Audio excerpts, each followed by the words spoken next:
אז התעוררת בבוקר לעוד יום יפה שבו שטפת פנים, צחצחת שיניים, ואז נזכרת ששכחת לשלם את חשבון המים.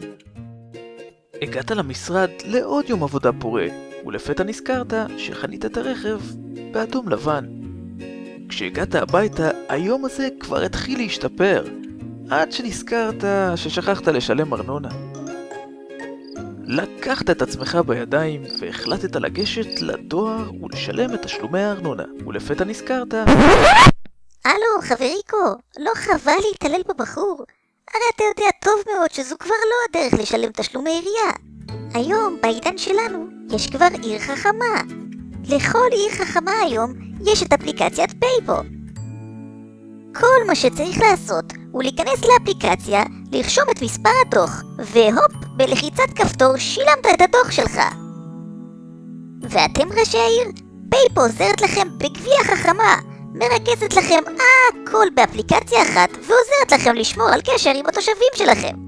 כי עיר חכמה משתמשת בפייפו. פייפו, זה קל מדי.